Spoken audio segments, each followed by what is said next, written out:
Well, good morning. Good morning, everyone, and thank you so much for joining our webinar today. My name is Justin Peter. I am a principal with Worldwide Quest, and I'm pleased to welcome you to this webinar. I greatly apologize for the delay in starting this event. We have experiencing some unforeseen technical difficulties here at our office, and I thank you very much for sticking with us here patiently. And I assure you that today's presentation will be worthwhile for you. Thank you so much for hanging on there with us. In today's presentation, I'll be talking about a number of tours that we at Worldwide Quest are presenting to a number of different Canadian universities. If you're attending this event live, it is possible that you heard about our event today through one of our university partners.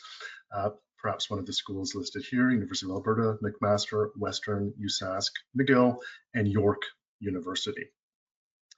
And let me tell you a little bit more about us. As I said, we're with Worldwide Quest, and we are a small company based in Toronto, Ontario. We've been operating since 1970 on all 7 continents. One of our branches is called Alumni Expeditions. And Alumni Expeditions creates small group travel experiences for Canadian university alumni around the world, once again on all 7 continents. And we've been offering alumni expeditions for a good 16 years or so. And we specialize, as I said, in small group travel. This group here is not so small, and that's because this was our last group upon a vessel, one of our alumni expeditions to Antarctica in 2022. But usually our groups are from 10 to 18 travelers, and we go all around the world. One of the things we like to feature on our tours, in addition to small groups, we like to also feature study leaders, that's tour leaders who are in fact drawn from the Canadian University network, from the community itself, meaning faculty of the different schools, faculty or graduate students, or distinguished alumni from the different universities who have a particular interest in the destinations we're visiting, who may be researching there, who may have lived there, or have some other strong interest and frame of reference for the region. And by having them along as a study leader, as a tour leader, they're giving you special insights and a different perspective than you would get.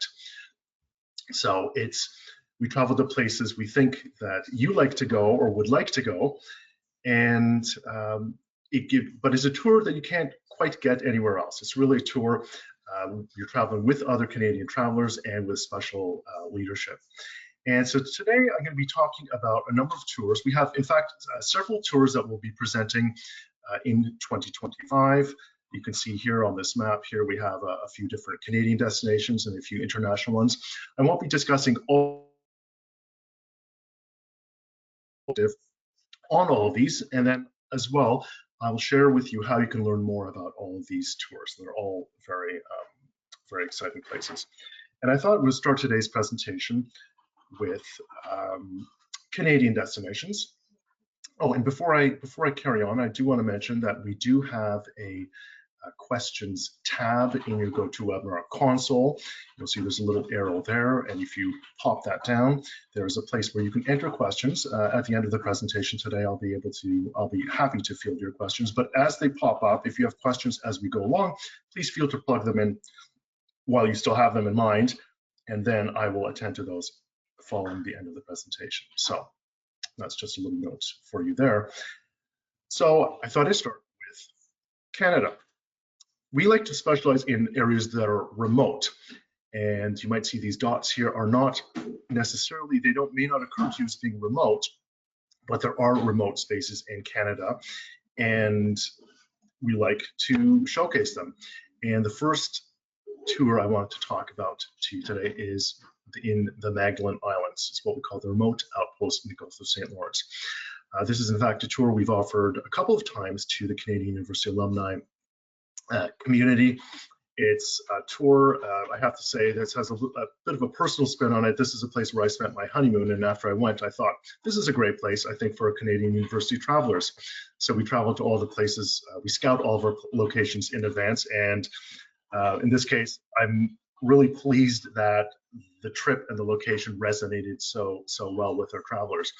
I should flag, this is of course a shorter trip, and it's also, you'll see the little box at the top right, a single lodge stay, single hotel stay. What that means is you go to one place and you stay there, you unpack once, and you don't have to pack and unpack and repack your bags. So it makes it for a convenient, a very nice relaxing time there. We might call it a retreat. And the Magdalen Islands, you may be aware, quite likely you've heard of them, but where are they? They're a little archipelago in the Gulf of St. Lawrence, just above Prince Edward Island, right over here. It looks sort of like one island, but in fact it's 15 or so islands that are mostly joined by sand spits. And it's quite remote. You can get there from Prince Edward Island by ferry, or you can fly there from Montreal. Otherwise, sometimes expedition vessels will stop there in the Magdalens, but otherwise it's a fairly remote location. So what does it look like? Well, it's not far from Prince Edward Island, and unsurprisingly, it has some similar attributes like those red sandstone cliffs you might have seen on the north side of Prince Edward Island. But it also has beautiful, what I'll call idyllic landscapes, dunes, obviously the ocean all around. And we might not think of this latitude being really northern, but it's very much actually in the boreal forest zone. So in addition to the cliffs and the sand, the dune habitats and beaches, you have actual boreal forest, 100% evergreen trees. But what's really interesting is because this area is so remote, not fantastic, it doesn't have a great soil layer, and it's also windswept. The forests are stunted. The trees can be, a mature forest can be 10 feet tall. So I'm 6 feet and a bit, and so some of these trees were barely taller than I am. So you have a mix of different habitats to explore, and it has a wild aspect to it. So we can go wandering on the beaches and exploring and feel like really we're the only ones that are there.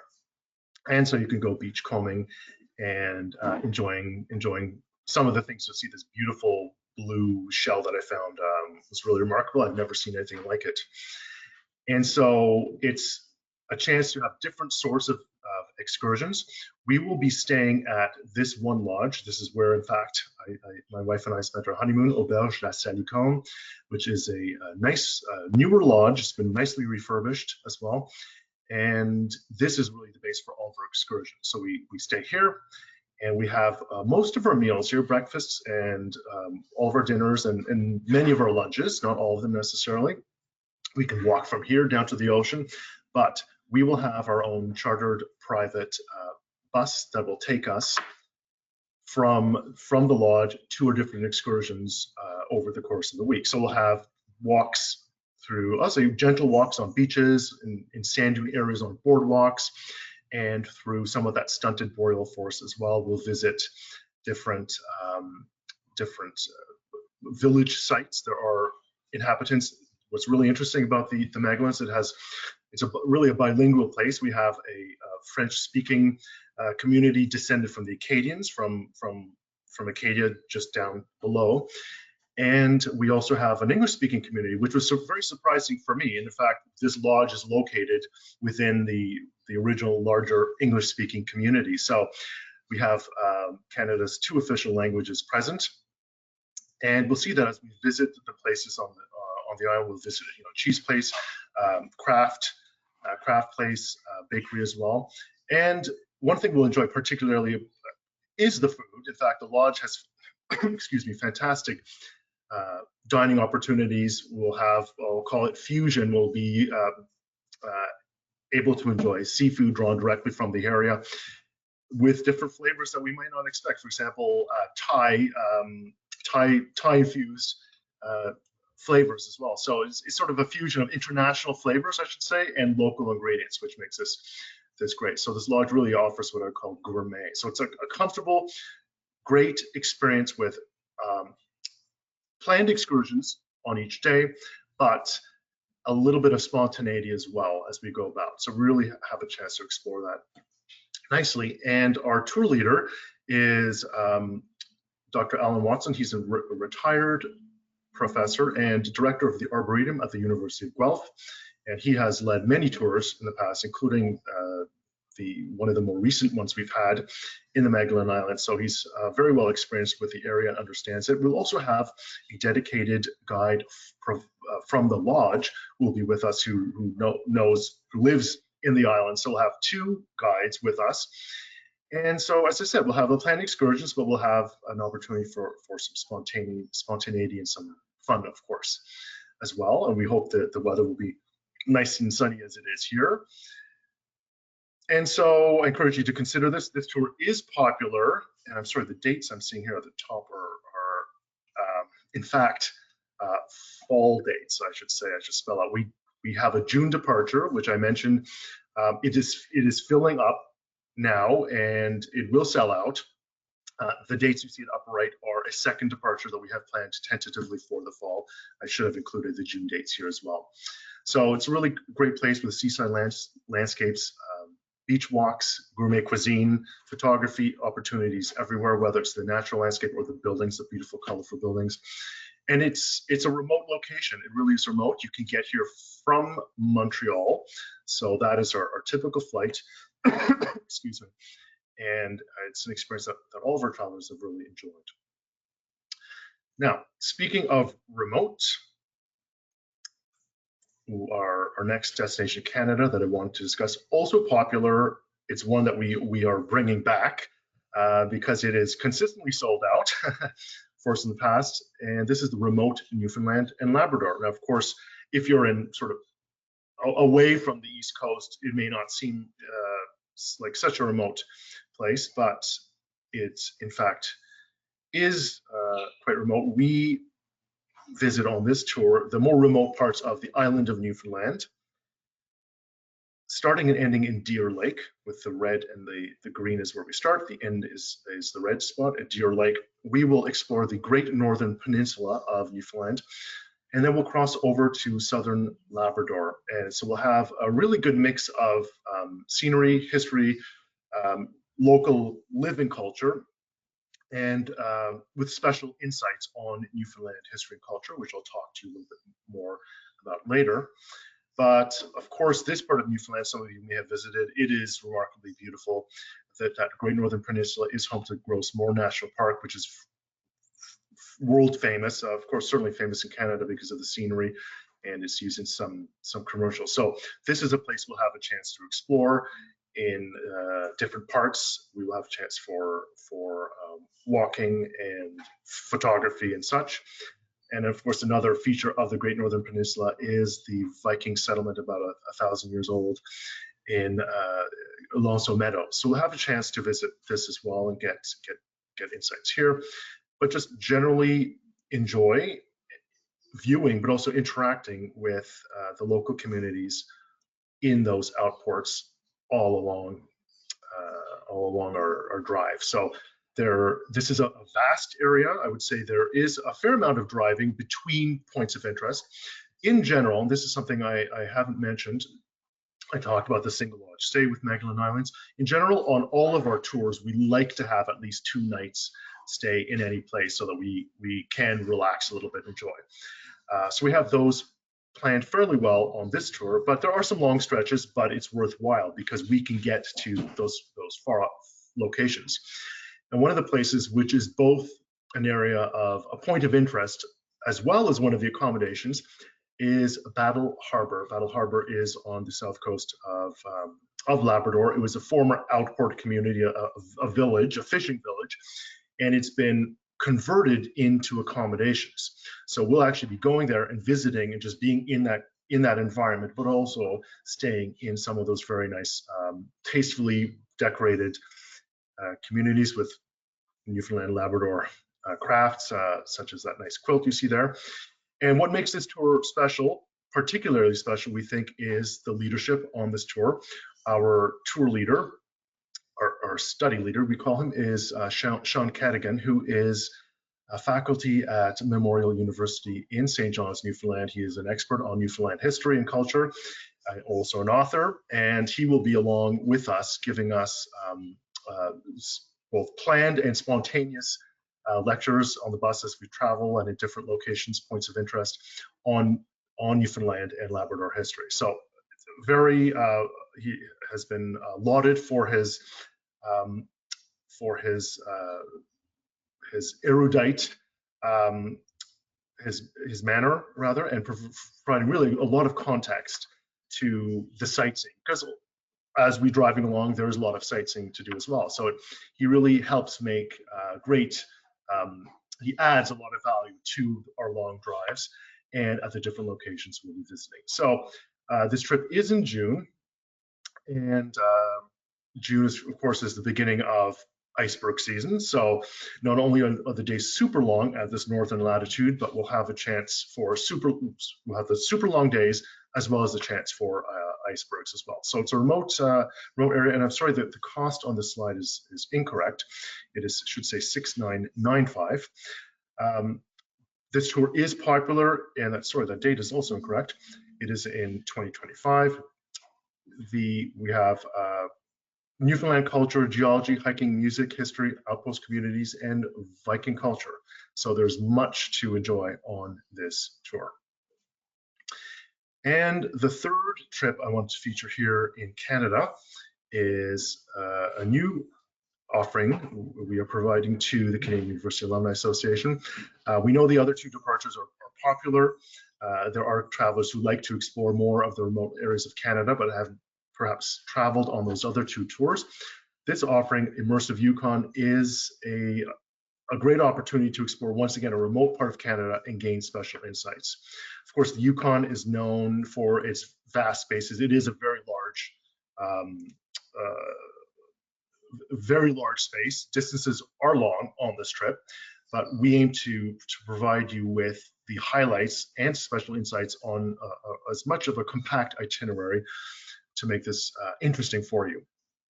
Now, our trip begins, of course, in addition to the scenery, we have history. We have the history, of course, of the gold rush, and there's another element I'll bring up in a couple of moments here. But this trip, I'll show you how this trip works. We start halfway up the Yukon, almost halfway up in Dawson City, where the green dot is. We visit the Dawson City and the area, Tombstone Territorial Park, going up the Dempster Highway and back for some scenery and wildlife. Then we make our way down to southern Yukon, and we enjoy Whitehorse and the Whitehorse area, including Kluane National Park, Haines Junction, and the Southern Lakes. So it's an interesting, and I'll call it an eclectic itinerary. Now, you might be asking, why would I go to the Yukon in September? It is an interesting time of year because there is a fall color season in the Yukon. Now, it's not quite so obvious here. You'll see in the foreground some willow shrubs, which are turning yellow. In the distance, though, you'll see there's a subtle yellow wash across the landscape in the shrubbery, not in the trees, because a lot of these landscapes are not treed. And there are also some lower shrubs that turn a brilliant red. So you're actually visiting in the fall color season, which is special. We don't really necessarily think of going there. Another thing is, of course, Yukon is popular in the summertime, July and August. In September, you can enjoy many of the same places, but with many fewer other visitors. So it's less busy. And so you can visit places like Miles Canyon, beautiful scenery, and you can enjoy the spots with just a sense of greater quiet in the environment. Now, of course, in the fall, many of you in the east, I'm not sure about the west, have lately been enjoying northern lights across Canada in the skies. Well, of course, the farther north you go, it is said the more spectacular they are. So September, this time is a particularly good time for northern lights if the skies are clear. So we have a chance. There's certainly no promises here, but we have a chance at spotting these. So we'll visit a number of what I'll call those iconic sites. The Carcross Desert, said to be by some the littlest desert in Canada, not actually a desert, but it gives that impression. The Yukon is also known for fantastic wildlife. So there will be moose. There are moose. There are bears, black bears, grizzly bears, caribou that we can see. That, of course, they're not guaranteed, but in the past, on our other tours to the Yukon, we have not found great difficulty in seeing these. So we'll just keep looking out for these. And the moose in northwestern North America are particularly grand with their racks. You'll have them in, hopefully, in that nice fall colors landscape. Now, another element we have in the Yukon, of course, is an Indigenous cultural element. And we have included that in this tour. We've been, our university alumni travelers have told us that's something that's important and interesting to them, to have a sense of Indigenous cultures and history in the places that we visit. So on this tour, we've included an important element, which entails visiting a couple of communities along our trajectory, and also having a little chance at some willow weaving, for example, if you want to give something like this a try. So we have really a multitude of elements here. And accommodations, just to give you a sense of what they are, they're quite nice, the ones that we're using here. So for example, in White Tourist, you'll see you have really quite nice accommodations as well. They're nice and comfortable.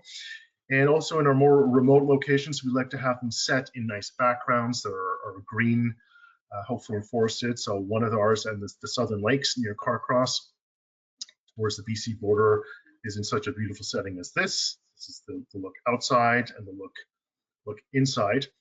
And our tour leader on this tour is Pam McGarrell. Dunstey is her maiden name. For those of you who might know her, if you were a University of Guelph graduate, Pam works in British Columbia and the Yukon in sustainable travel. She has a lot of experience in working in remote locations and knows these areas very well. So she is looking after you and looking after the arrangements on this tour all throughout, and has seen to it that we're including all those elements, including that Indigenous element as well, that you've told us are important. So an interesting tour. There's a lot to see, a lot to experience of our own country with those special insights as well. And this tour is in September of 2025, September 7th to 17th, 2025. And so I encourage you, if you're looking for another remote location in Canada, that you consider this one here. Now, I have some other destinations that I'm going to talk about more briefly, but I do want to talk them. We're going to go now internationally. And first, I want to talk about one tour, which is a Czech Republic walking tour. In fact, that's not completely correct, in the sense that most of the tour is happening in the Czech Republic, but this is a walking tour that's taking place in Central Europe. Many of our travelers have also told us that they are looking for more active tours, something that's more that allows them to stay active while they are traveling, because sometimes if you have a fitness routine while you are at home, you may find it difficult to keep that up while you're on tour. And so in the last couple of years, we've included the opportunities. We've started offering walking tours. Some of you may be walking on the Portuguese coastal Camino that's happening this month. This is another tour that we've included. This is a tour that starts in Vienna and goes through to Bratislava, and then in neighboring Slovakia, and then crosses through the southern part of the Czech Republic and ends in Prague. And so I can provide you with much more detailed information on this tour. If you visit the tour website, I will provide you with all that information of what you need to know. This tour actually, the dates are actually in May. We stay in quite a nice selection of lodges in this area, I should also mention. And although it's a walking tour and we're going from one place to another, we do tend to use the same place for at least 2 nights. So on our walks can range from, let's say, 10 to 20 kilometers at a time. And I will provide you with a link to this tour, to the webpage where you can view all of these tours. This tour is almost sold out. I want to highlight it. I didn't want to talk about it in great detail because it is almost sold out. There are 3 spots remaining on this tour. It has been very popular for May of 2025. but nonetheless, I'll provide you with that information following this presentation. Our next international tour that we're going to be offering, and I'm sorry the dates on this are not quite correct. They are fixed dates, and this is a fantastic tour we have going on in Uzbekistan. Uzbekistan is one of the former Soviet socialist republics, and it is, as I mentioned before, we liked going to places that are remote and interesting and different. This is a tour we have offered to the Canadian University alumni community in the past, and once again, we are going back because, we'll call it due to popular demand. This trip visits, well, what are the areas that are of great interest here? Well, of course, you have fantastic architecture in the cities. We have a fantastic opportunity to view culture that it has been influenced by Russian culture because of the fact that this was part of the Soviet Union, but is nonetheless distinct. And I'm going to find you that I'm going to just tell you what those dates are. I'm sorry, I don't have the quite handy. Oh yes, the tour is October 6th to the 17th, and the tour is $61.95 US. We have started taking bookings on this, and I should mention as well that our tour leader is Paula Swart, who is an expert in East Asian and Central Asian culture, and will be along for the probably, I think, the third or fourth time on this trip. Once again, very nice accommodations that we're using on this tour. Let me advance here. And always a very interesting trip. I would say this is a place that if you've been everywhere else, you'll want to go here. Uzbekistan is also noted for being really on the Silk Route. So you get really the immersion into the history of the Silk Road, as well as a chance for a visually stunning and culturally interesting tour. Several of the Canadian universities are promoting this trip. I encourage you to consider this one, and once again, I will provide that information to you following this presentation. Now, a trip I wanted to talk a little bit more about is our tour to Zambia. I'm going to skip over this for a moment here, and this is a tour that most of our university partners are also sponsoring. Zambia is a tour, is of course a country in Africa, and you'll see it here in green right at the center. We know that many of our travelers have visited places in East Africa, for example, Kenya over here, Tanzania over here. Zambia is close by. It is different, and that's one of the reasons we are offering this trip. What makes Zambia interesting? Well, of course, in Tanzania and in Kenya, you have the Mara and the Serengeti. Zambia doesn't have that. Zambia is a very large expanse full with plains, grasslands, and also woodlands. It doesn't have a massive concentration of, or just a massive volume of wildlife in a single place as you have in the Serengeti. But for what really, how it makes up for that is the fact that you have concentrations of wildlife that are that form here, and notably because of the importance of the Zambezi River, which is the blue line that you can see running through the map here. It's one of the largest rivers in Africa, and certainly in southern Africa. And the region, of course, goes through has a dry season as well as a wet season. So in the wet season, of course, forage is widespread for wildlife, for notably the herbivorous animals, but in the dry season, wildlife concentrates. The water, therefore, is super important. So rivers like the Zambezi River and its tributaries, such as this one here, during the dry season, concentrate that wildlife and define the landscape in a sense that you don't see in East Africa. You don't have this definition by very large bodies of water. So this tour to Zambia, which we're really pleased to present to the university community, showcases the importance of a grand river in wild Africa, where I would say relatively few travelers go. It's really, we've coined this tour Insiders Africa for this reason. So our lodges are all, our stops on this tour are all to places along one of the major rivers. And that gives us a chance to observe wildlife in a very different way. Wildlife interacting heavily with the water, at the water, in the water, coming to the water just to drink or maybe to feed. And also enjoy different experiences. So in East Africa, if you've been to East Africa, you've probably been in a vehicle that is closed. It's closed-sided because animals might jump in the vehicle, and your safety might be at risk.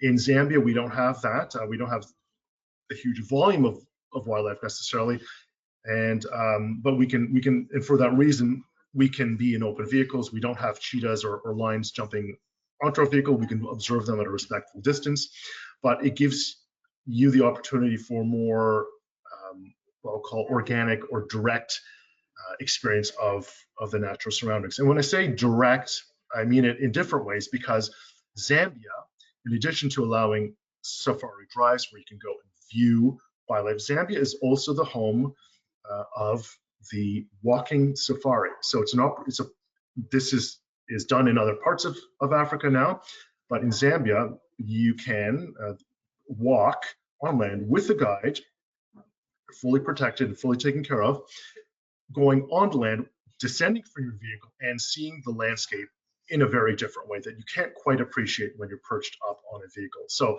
you can have drives, but you also have walks. And so this lets you really see and smell and touch and view wildlife at a safe distance.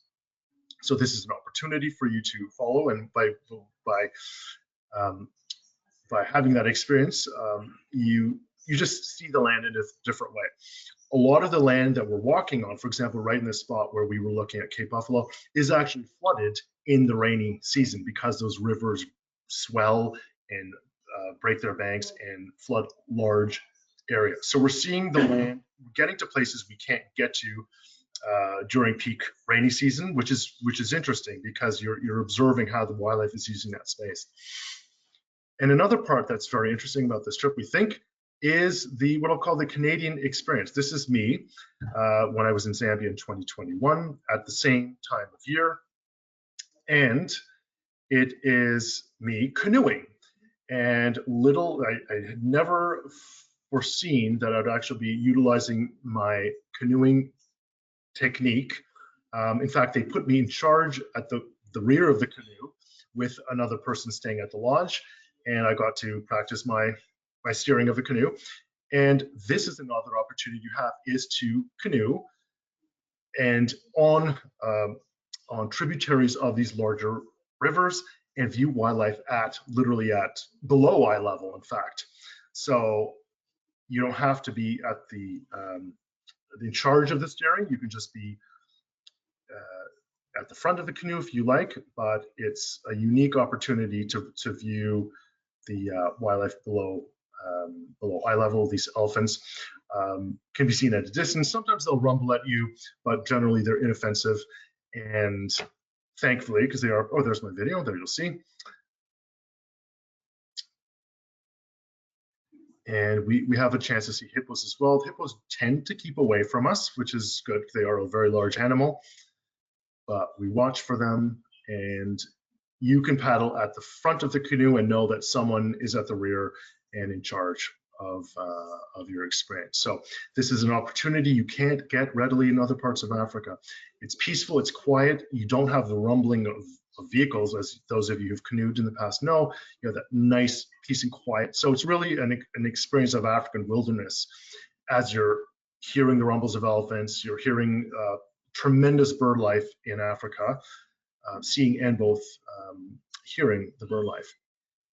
So on this trip, we're stopping at 3 main centers, and all of them, this is just a couple of them here, are situated along waterways or near those large waterways, always tastefully appointed, and often in terms of the dining areas, they're open air, so you get the fresh air, you get the sights and the sounds of the African bush around you. And our lodging very often is in what we'll call a tent,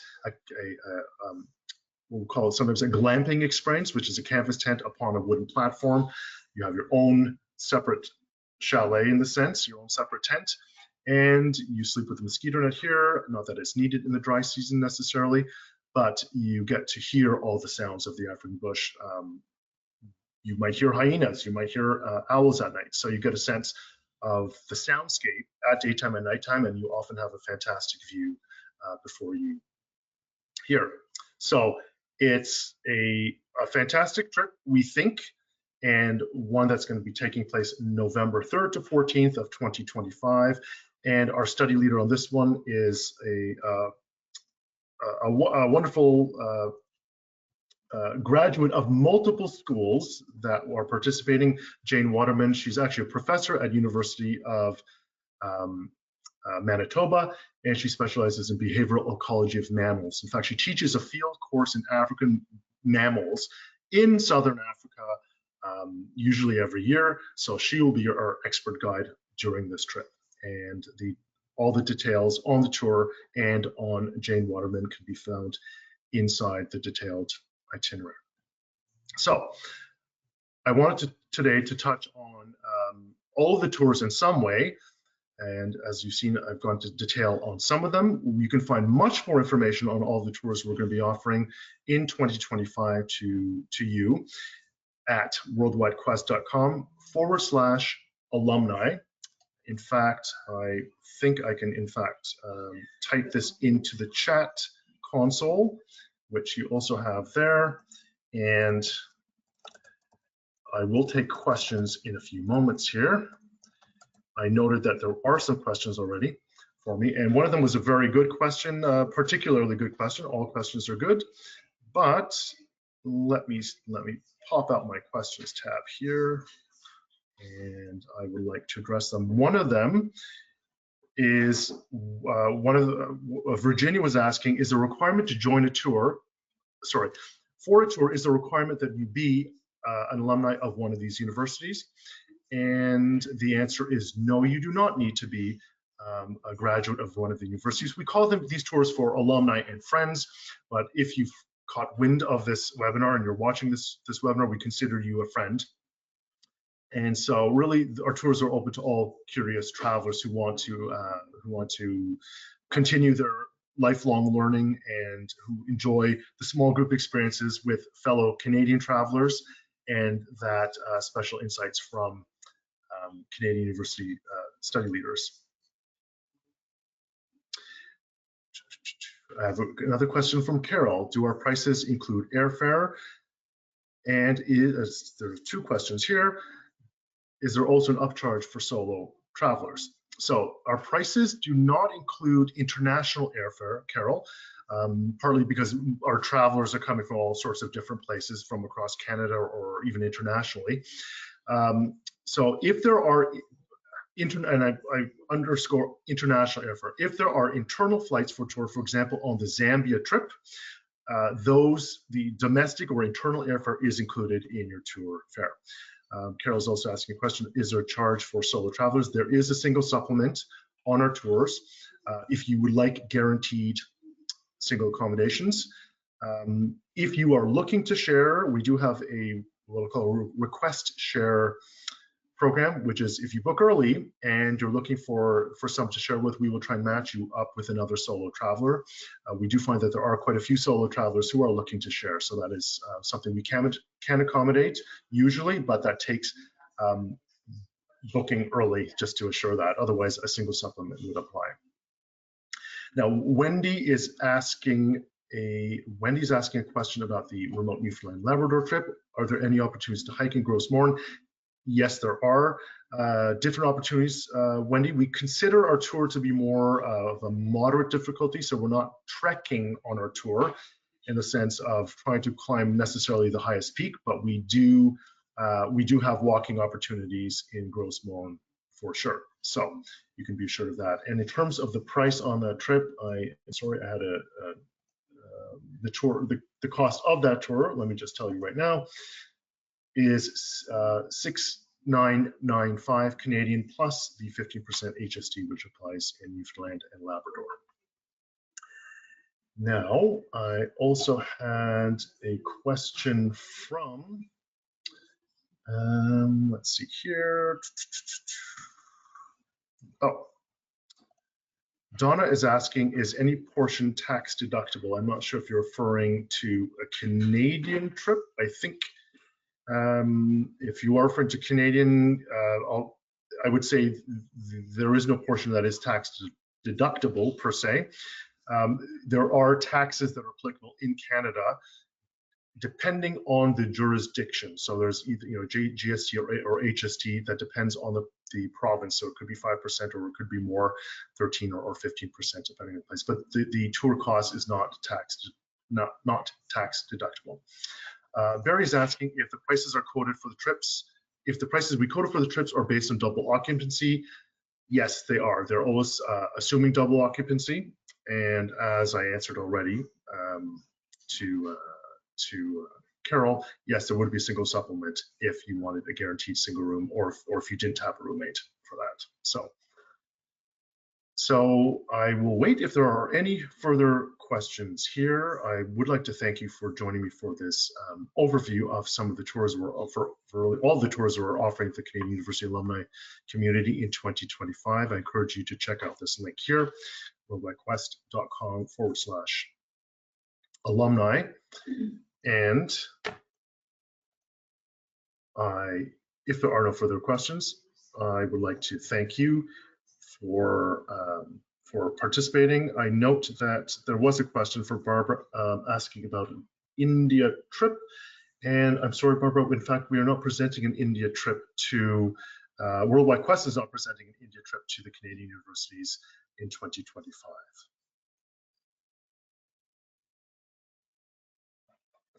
Let me answer some other. I do have another question from Mark. Mark is asking, is there a chance to drive all of the Dempster Highway? Well, we will be driving part of the Dempster Highway, and that is going from Dawson City to Tombstone Provincial Park and back. So we're not going to go all the way north towards Inuvik. We will not be driving the entire Dempster Highway. So, but part of it, we thought it was important to include part of that as well. Dr. Rehan Siddiqui is asking, what is the refund policy in case of cancellation due to emergency? Well, our refund policy is our payments are non-refundable for tours. We encourage all of our travelers to purchase travel insurance. That will be cancellation insurance, and depending on where you're going, emergency medical and evacuation insurance as well. That ensures that if something occurs that prevents you from joining a trip, that your tour costs will be covered. So I will say in brief, that is what our refund policy is for this. Great. Well, thank you. Thank you so much. I'll see. Oh, I do have another question from Ralph. Ralph is asking for the Yukon trip. What meals are included and what deposit is required? Fantastic question. I will have to double check. I think we are including, generally for our tours, we include most meals where we are in a, what I'll call a remote location where you cannot get any sort of food service. Let me just tell you for the Yukon. I can tell you in a moment, I will say that most meals are included for the Yukon trip. In terms of deposits, those deposits slightly vary depending on the tour itself. And let me just tell you for the Yukon trip specifically, generally it'll be $1,000 in the currency of the tour. And in the case here, it would be $750 Canadian for the Yukon trip. There's always, or generally there's a second payment at 6 months prior to departure, and final payment on our tours is due at 90 days prior to departure.